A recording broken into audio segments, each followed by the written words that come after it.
ಎಲ್ಲ ವಿದ್ಯಾರ್ಥಿಗಳಿಗೂ ಕೂಡ ನನ್ನ ನಮಸ್ಕಾರಗಳು.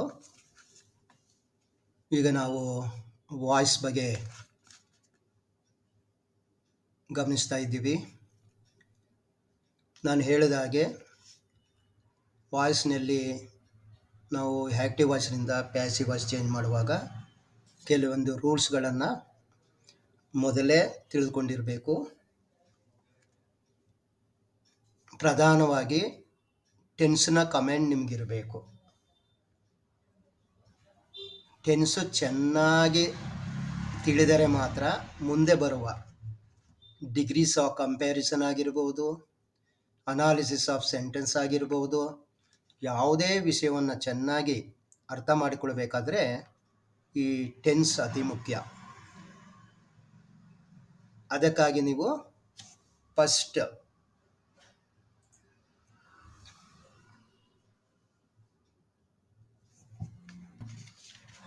ಮೂರು ಕಾಲಮ್ನಲ್ಲಿ ಬರುವಂತಹ ಒಂದು ರೂಪಗಳು ಯಾವುದು V1, V2, V3 ಅಂತ ಏನಿದೆ ಅದನ್ನು ಚೆನ್ನಾಗಿ ಬೈಹಾರ್ಟ್ ಮಾಡಿರಬೇಕಾಗುತ್ತೆ. ಅದು ಎಷ್ಟು ವರ್ಬ್ಗಳಿಗೆ ನೀವು ಹೆಚ್ಚು ವರ್ಬ್ಗಳಿಗೆ ನೀವು ಚೆನ್ನಾಗಿ ತಿಳಿದುಕೊಂಡಿರ್ತೀರೋ ಅಂದರೆ ಆ ನೆನಪು ಸಹಜವಾಗಿ ನಿಮಗೆ ಬರುತ್ತೋ ಆಗ ನಿಮ್ಮ ಇಂಗ್ಲೀಷ್ ಇಂಪ್ರೂವ್ ಆಗುತ್ತೆ ಅಂತ ಹೇಳಿದ್ರೆ ಅದಕ್ಕೆ ಖಂಡಿತವಾಗ್ಲೂ ಕೂಡ V1, V2, V3 ಏನಿದೆ ಪ್ರೆಸೆಂಟ್ ಟೆನ್ಸ್, ಪಾಸ್ಟ್ ಟೆನ್ಸ್ ಮತ್ತು ಪಾಸ್ಟ್ ಪರ್ಸನ್ ರೂಪ ಏನಿದೆ ಅದನ್ನು ಚೆನ್ನಾಗಿ ತಿಳಿದುಕೊಳ್ಳಿ. ಈಗ ನಾನು ಪ್ರಾರಂಭದಲ್ಲಿ ಟೆನ್ಸ್ ಅಂದರೆ ಸಿಂಪಲ್ ಟೆನ್ಸ್ ಅಂತ ಒಂದು ವೇಳೆ ನಿಮಗೆ ಗೊತ್ತಾಗಿಲ್ಲದೆ ಹೋದರೂ ಕೂಡ ನಾನು ನಿಮಗೆ ಕ್ಲೂ ಕೊಟ್ಟಿದ್ದೀನಿ. ನಿಮಗೆ ಇದರಲ್ಲಿ V1 ಅಥವಾ ಎಸ್, ಅದರಲ್ಲಿ ಎಸ್ ಶಬ್ದ ಬಂದಾಗ ಕ್ರಿಯಾಪದ, ಎಸ್ ಶಬ್ದ ಬಂದಾಗ ಕ್ರಿಯಾಪದ ಇಲ್ಲಿ ನೋಡಿ ಎಸ್ ಇದೆ, ಅಥವಾ ಇಎಸ್ ಇದು ಬಂದಾಗ, ಅಥವಾ ಸೆಲ್ ಪ್ರೆಸೆಂಟ್ ಫಾರ್ಮ್ ಬಂದಾಗ ಅದು ಸಿಂಪಲ್ ಪ್ರೆಸೆಂಟ್ ಟೆನ್ಸ್ ಅಂತ ತಿಳ್ಕೊಳ್ಳಿ. ಇನ್ನೊಂದು 12 tenses: simple present tense, present indefinite tense, present continuous tense, present perfect tense, present perfect continuous tense.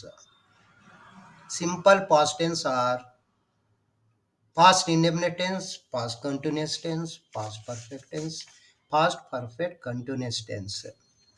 Future indefinite tense, future continuous tense, future perfect tense, future perfect continuous. ಒಟ್ಟು 12 ಇದೆ. ಇದು 12ಕ್ಕೂ ಕೂಡ ನಾವು active ವಾಯ್ಸ್ಗೆ passive voice ಮಾಡ್ಬೋದಾ? ಖಂಡಿತ ಇಲ್ಲ. ಇದನ್ನು ಕೂಡ ಕೆಲವು ಎಕ್ಸಾಮ್ನಲ್ಲಿ ಕೇಳಿದ್ದಾರೆ, ಇದು ನೆನಪಿಟ್ಕೊಳ್ಳಿ. ಅಂದರೆ 12 ಟೆನ್ಸ್ನ ರೂಪಗಳಲ್ಲಿ 8ಕ್ಕೆ ಮಾತ್ರ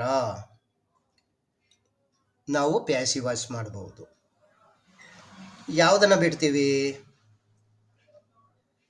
ಫ್ಯೂಚರ್ ಕಂಟಿನ್ಯೂಸ್ನನ್ನು ಬಿಡ್ತೀವಿ, present perfect continuous tense, past perfect continuous tense, future perfect continuous tense. ಇವುಗಳಿಗೆ ನೋ ಪ್ಯಾಸಿವ್ ವಾಯ್ಸ್ ಫಾರ್ಮ್. ಮಿಕ್ಕ 8 ಟೆನ್ಸ್ಗಳಿಗೆ ನಾವು ಪ್ಯಾಸಿವ್ ವಾಯ್ಸ್ ಮಾಡಬಹುದು. ಇದು ಸ್ವಲ್ಪ ನೆನಪಿನಲ್ಲಿ ಇಟ್ಕೊಳ್ಳಿ. ಹೀಗೆ ಪ್ರಾರಂಭದಲ್ಲಿ ನಾವು ಟೆನ್ಸ್ಗಳಿಗೆ ಮಾಡಿ, ನಂತರ ಇಂಟರಾಗಿಟಿವ್ ಸೆಂಟೆನ್ಸ್ ಅದರಲ್ಲಿ ಎಸ್ ಆರ್ ನೋ ಟೈಪು ಮತ್ತು WS ಟೈಪ್ಗೆ ಯಾವ ರೀತಿ ಮಾಡಬೇಕು ಅಂತ ನೋಡೋಣ. ಇಂಪರೇಟಿವ್ ನೆಕ್ಸ್ಟ್ ಸೆಂಟೆನ್ಸು ಮತ್ತು ಡಿಪಾರ್ಟ್ಮೆಂಟಲ್ ಎಕ್ಸಾಮ್ ದೃಷ್ಟಿಯಿಂದ ಸ್ವಲ್ಪ ಅಡ್ವಾನ್ಸ್ ಲೆವೆಲ್ದು ಕೂಡ ನೋಡೋಣ. ಈಗ ಇಲ್ಲಿ ಮುಂದೆ ತಗೊಳ್ಳೋಣ. This shopkeeper cells pure silk. ಈ ಅಂಗಡಿಯವನು ಮಾರುತ್ತಾನೆ ಏನನ್ನು? Pure silk. ಪ್ಯೂರ್ ಸಿಲ್ಕ್ ಅಂತ, ಪ್ಯೂರ್ ಸಿಲ್ಕ್. ಇಲ್ಲಿ ಸಬ್ಜೆಕ್ಟ್, ವರ್ಬ್, ಆಬ್ಜೆಕ್ಟ್. ಆಬ್ಜೆಕ್ಟನ್ನು ಸಬ್ಜೆಕ್ಟ್ ಮಾಡಿ ಪ್ಯೂರ್ ಸಿಲ್ಕ್. ಇದನ್ನು ಪ್ರಾರಂಭದಲ್ಲಿ ಬರೆದಾಗ ಪ್ಯೂರ್ ಸಿಲ್ಕ್, ಇದು ಈ ವಾಕ್ಯಕ್ಕೆ ಸಬ್ಜೆಕ್ಟ್ ಆಗುತ್ತೆ.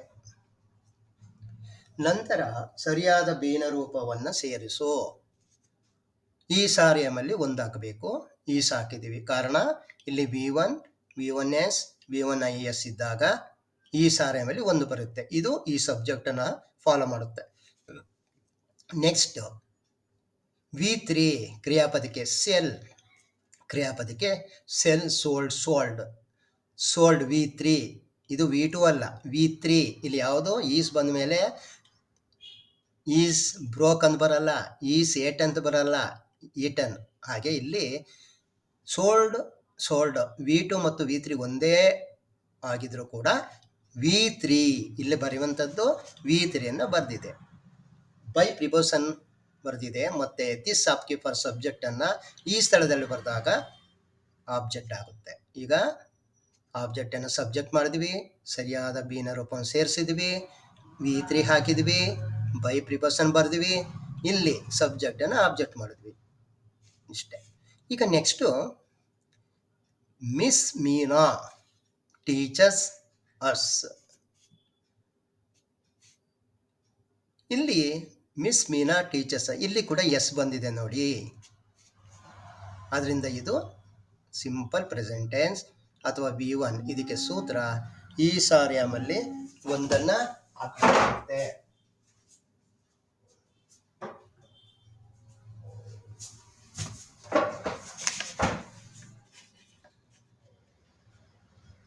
ಈಗ ಸಬ್ಜೆಕ್ಟ್ ಮಿಸ್ ಮೀನಾ ಟೀಚರ್ಸ್ ವರ್ಬ್ ಅಸ್ ಅನ್ನೋದು ಆಬ್ಜೆಕ್ಟ್. ಅಸ್ ಆ ಟೇಬಲ್ನಲ್ಲಿ ಇದೆ ನೋಡಿ. ವಿ ಅಸ್ ಇದ್ದಾಗ ಸಬ್ಜೆಕ್ಟ್ ಸ್ಥಾನದಲ್ಲಿ ಕುಣಿಸ್ಕೊಂಡಾಗ ವಿ ಆಗುತ್ತೆ. ವಿ. ಇದಕ್ಕೆ ಸರಿಯಾದ ಬೀನ ರೂಪ ಈಸ್ ಆರ್ ಹೆಮ್, ಕಾರಣ ನಿಮ್ಗೆ ಗೊತ್ತಿದೆ, ಇದು V1S V1ES. ಇದು simple present tense. Is are am ಅಲ್ಲಿ ಒಂದು. ಇಲ್ಲಿ ವಿಗೆ are. Teach taught V3 taught by miss Meena. Meena ನಮಗೆ ಬೋಧಿಸುತ್ತಾಳೆ, ನಾವು ಮೀನಾಳಿಂದ ಬೋಧಿಸಲ್ಪಡುತ್ತೇವೆ.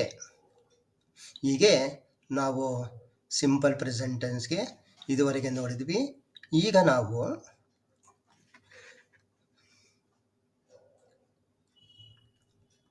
ಎ ಪಿಕ್ಚರ್, ಅವಳು ಒಂದು ಚಿತ್ರವನ್ನು ಬಿಡಿಸಿದಳು. Mohan threw the ball, Mohan ಬಾಲನ್ನು ಎಸೆದ. ಥ್ರೋನ್ ಎರಡನೇ ಕಾಲಮ್ದು, ಇಲ್ಲೆಲ್ಲ ಬರುವಂಥದ್ದು ಎರಡನೇ ಕಾಲಮ್. ಮತ್ತು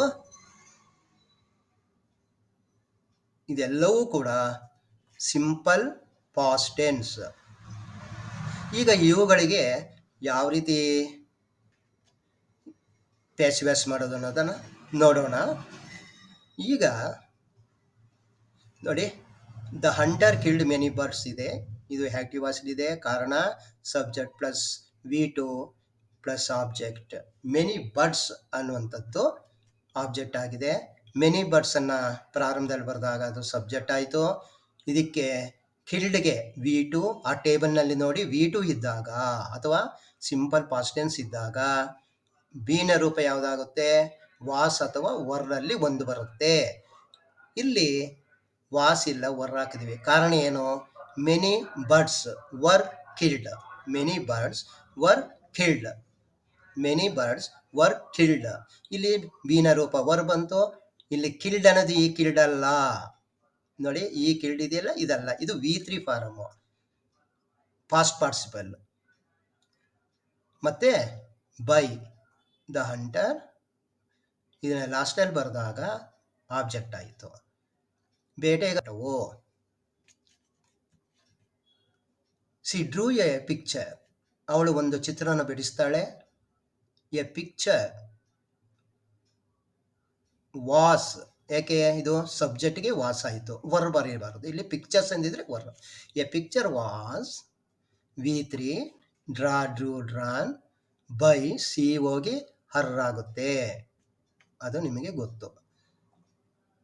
ಅವಳು ಒಂದು ಚಿತ್ರನ ಬಿಡಿಸಿದಳು. ಅವಳು ಒಂದು ಚಿತ್ರವು ಅವಳಿಂದ ಬಿಡಿಸಲ್ಪಟ್ಟಿತು. Mohan threw the ball, Mohan thrown ಬಾಲನ್ನು ಎಸೆದ. Mohan subject, threw verb, the ball object. The ball been ರೂಪ ವಾಸ್ ಅಥವಾ ವರಲ್ಲಿ ಒಂದು ಪಾಸ್ಟ್ ಟೆನ್ಸ್, ಅದರಿಂದ ಇಲ್ಲಿ ಈ ಸಾರಿ ಆಮನೆ ಉಪಯೋಗಿಸಬಾರ್ದು. The ball was thrown, throw ಮೂರನೇದು, ಬೈ ಮೋಹನ್. ಒಂದು ಬಾಲು ಮೋಹನನಿಂದ ಎಸೆಲ್ಪಟ್ಟಿತು. We bought some new books. ನಾವು ಕೆಲವು ಪುಸ್ತಕಗಳನ್ನು ಕೊಂಡುಕೊಂಡೆವು. We subject, bought verb, some new books ಇದು ಎಕ್ಸ್ಟ್ರಾ. ಇಲ್ಲಿಂದ ಇಲ್ಲಿ ತನಕ ಆಬ್ಜೆಕ್ಟ್ ಆಗುತ್ತೆ. ಕಾರಣ ಏನು ಒಂದು ತಿಳ್ಕೊಳ್ಳಿ. ಈಗ ವಿ ಬಾಟ್ ಅನ್ನುವಾಗ ವಿ ಬಾಟ್ ತಂದೆವು ಏನನ್ನು, ಸಮ್ ನ್ಯೂ ಬುಕ್ಸ್, ಅದರಿಂದ ಇದು ಆಬ್ಜೆಕ್ಟ್ ಆಗುತ್ತೆ. ಈಗ ಇದನ್ನು ಪ್ರಾರಂಭದಲ್ಲಿ ಬರೀಬೇಕು. Some new books. ಬುಕ್ಸ್ ಇದೆ, ಪ್ಲೂರಲ್ ವಾಸ್ ಅಥವಾ ವರಲ್ಲಿ ಒಂದು, by bought bought V3, next by preposition we ಹೋಗಿ ಅಸ್ ಆಗುತ್ತೆ. ಹೀಗೆ ನಾವು ಪಾಸ್ಟ್ ಟೆನ್ಸ್ಗೆ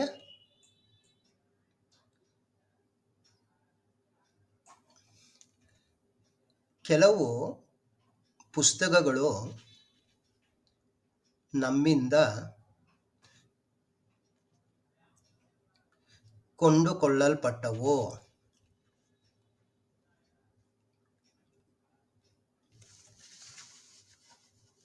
ಹೀಗೆ ನಾವು ಸಿಂಪಲ್ ಪಾಸ್ಟ್ ಟೆನ್ಸ್ಗೆ ಅಥವಾ ಪಾಸ್ಟ್ ಇಂಡೆಫಿನಿಟ್ ಟೆನ್ಸ್ಗೆ ಯಾವ ರೀತಿ ಮಾಡೋದು ಅಂತ ತಿಳ್ಕೊಂಡ್ವಿ. ಮುಂದೆ ಫ್ಯೂಚರ್ ಇಂಡೆಫಿನಿಟ್ ಟೆನ್ಸ್ ನೋಡೋಣ. ಇದರಲ್ಲಿ ಮೆನಿ ಬರ್ಡ್ಸ್, ವಾಸ್ ಅಥವಾ ವರ್. ಇಲ್ಲಿ ನೋಡಿ, ಇದೆಲ್ಲವನ್ನು ಗಮನಿಸಿದಾಗ B plus V3, B plus past participle ಬರುತ್ತೆ, ಬಿ ಪ್ಲಸ್ ಪಾಸ್ಟ್ ಪಾರ್ಟಿಸಿಪಲ್ ಮೂರನೇ ಕಲಮ್ದು, was plus past participle, were plus past participle. ಇದೆಲ್ಲನೂ ಕೂಡ ಇದು ನೋಡಿದ ತಕ್ಷಣ ಇದು ಪ್ಯಾಸಿವಸ್ ಅಂತ ಹೇಳಬೇಕಾಗುತ್ತೆ. ಈ ರೀತಿ ನಾವು ಅರ್ಥವನ್ನು ತಿಳ್ಕೊಳ್ಬೋದು. ಮುಂದೆ ಫ್ಯೂಚರ್ ಇಂಡೆಫಿನಿಟಿವ್ಸ್ ನೋಡೋಣ.